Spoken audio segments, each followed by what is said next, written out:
Hi guys, samahan niyo naman ako maghugas ng pinggan. Kanina pa nga ako nagabalak maghugas ng pinggan. Alauna, alas 5 na, hindi pa naghugas. Ay, aroy naman. Kakasawa na nga na maghugas ng pinggan. Bali, umaga si ate naghugas at ako ang hapon. Ay, aroy naman ako namamalman. Ay, kadami-dami naman pati namang hugasin lagi naman. Kakasawa na rin naman maghugas. Ay, baka sabihin naman sobrang bilis ko maghugas. Ako'y naka-timelapse lang. Baka sabihin nyo ako'y nasimula pa lang pag-vlog, indab ko na ba share aroy, Diyos ko, huwag naman.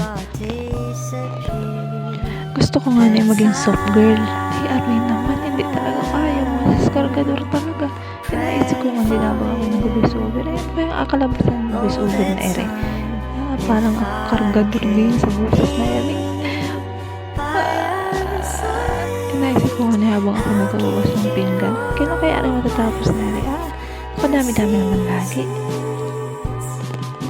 Pag nga na ako'y naghugas, inauna ko yung mga baso, inasunod ko yung mga pinggan, at saka kutsara, at inapanghuli ko yung mga kaldero at kawali.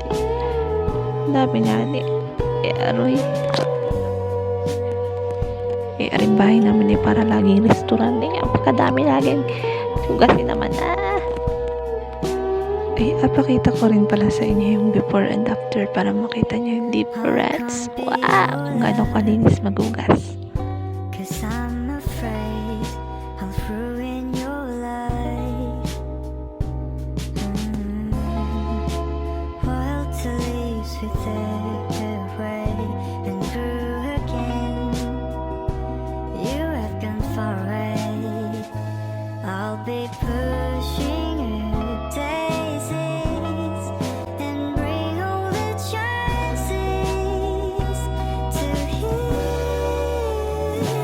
But I pray for you all the time.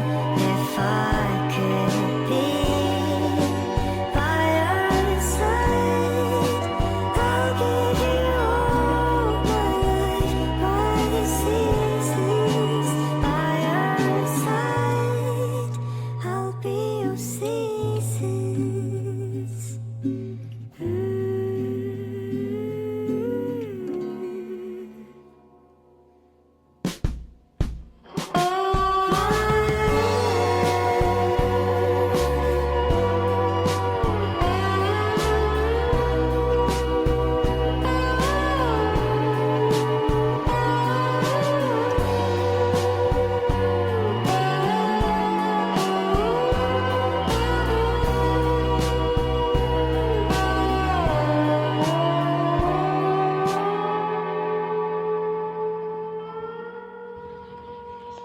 Yun lang. Bye-bye. Love you.